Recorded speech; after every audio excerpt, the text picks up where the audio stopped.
Ma'am, that's incorrect. Excuse me. Let me get something straight with you first here. I've seen you interrupt everyone. When you come to someone's house, you respect their rules. Let me reclaim my time. So that's a simple answer, simple question. Will you support an amendment that makes sure that people making $30,000 a year don't pay more? I will support working Americans. Let me go on, because I know you're not really answering that question. Let's go on to your 333 plan. Thank you so much, Mr. Chairman. I'd like to yield 5 seconds to the gentlelady from California, Ms. Sanchez. Thank you, Ms. Moore. I would ask unanimous consent to enter into the record the nonpartisan policy research Yale Budget Lab analysis, which shows that $3,000 cut to household income because of Trump's tariffs. Without objection. Thank you. I yield back to Ms. Moore. The Yale Budget Lab is staffed by Thank you. This is my time, former sir. Biden officials. Where's the gavel, Mr. Chairman? He's taking up my time.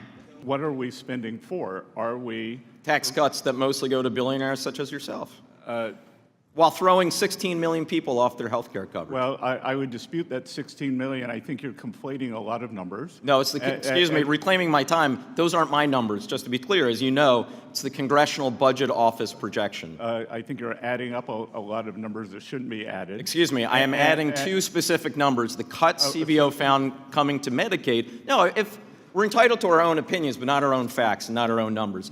The CBO shows that 10.9 million will lose their health care coverage from the Medicaid cuts, and another 5.1 million will lose their health care coverage due to the ACA cuts. 10.9 plus 5.1 is 16 million. Every credible outside estimator says that the wealthiest win under this proposal and working people and the poor lose. They pay more. Working people pay more. That's the story of this big, beautiful bill. Help the ultra-rich and leave everyone else paying the price. Are you yourself a beneficiary of any provision in this bill? Will you personally receive a tax cut under the provisions of under this bill? 2 things, Congressman. Yes or no? It's a simple. We had a referendum on November 5th, and Mr. working Secretary, Americans yes or voted no? for President Reclaiming Trump. my time.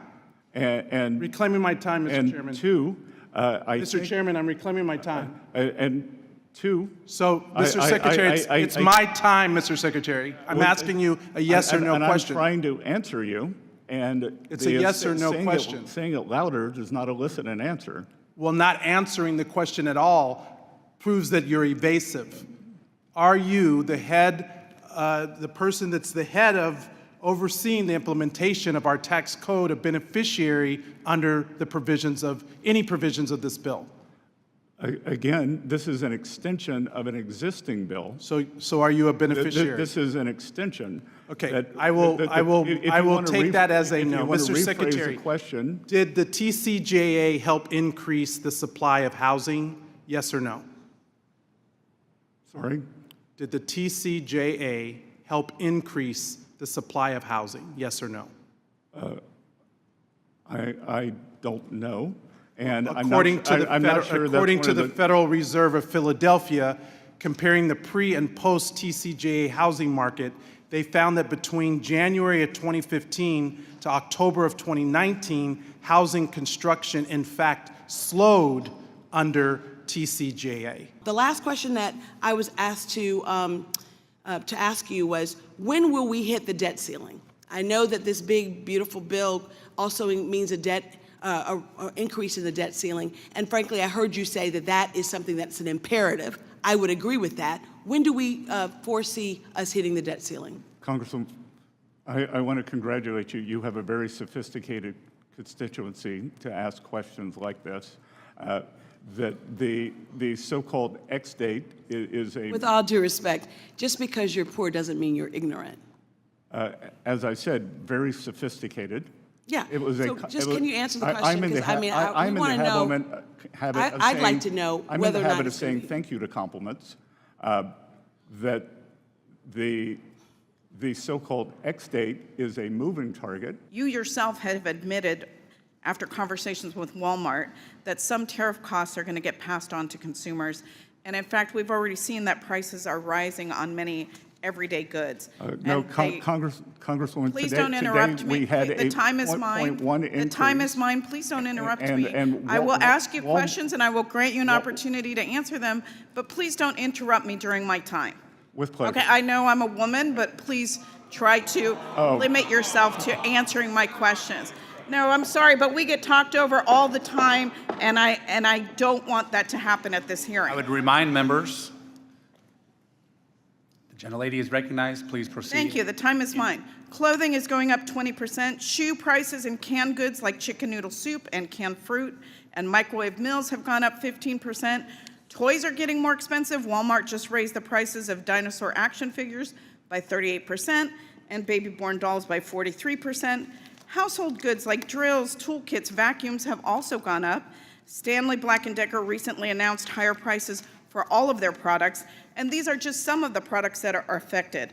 On average, Trump's tariffs are estimated to cost households $3,000 more for the same goods than they would have last year.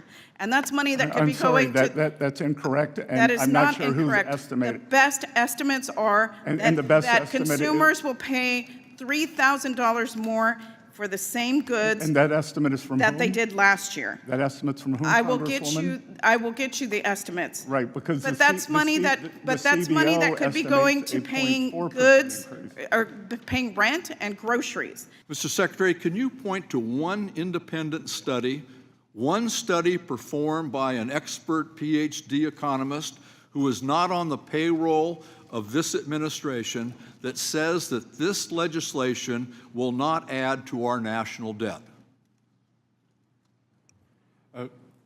Well, Congressman, Yes or no? Can you point to one? if we want to look at the CBO, which... No, I'm not asking you, is we there want- an independent expert that you can point to that says that this bill will not add to our national debt? Yes or no?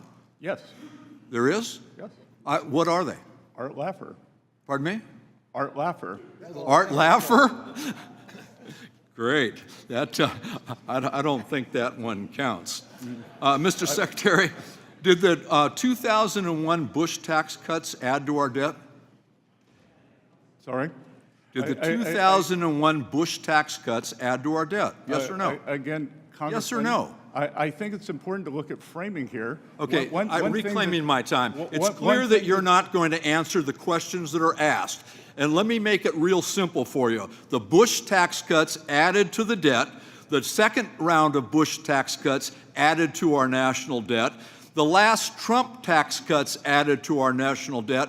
And every expert will tell you that the proposed Trump tax cuts will also add to our national debt. Additionally, we have seen since January 20th that the stock market overall has gone down 1.3%, and gas has gone up. Ma'am, that's incorrect. Excuse me, let me get That's- something straight with you first here.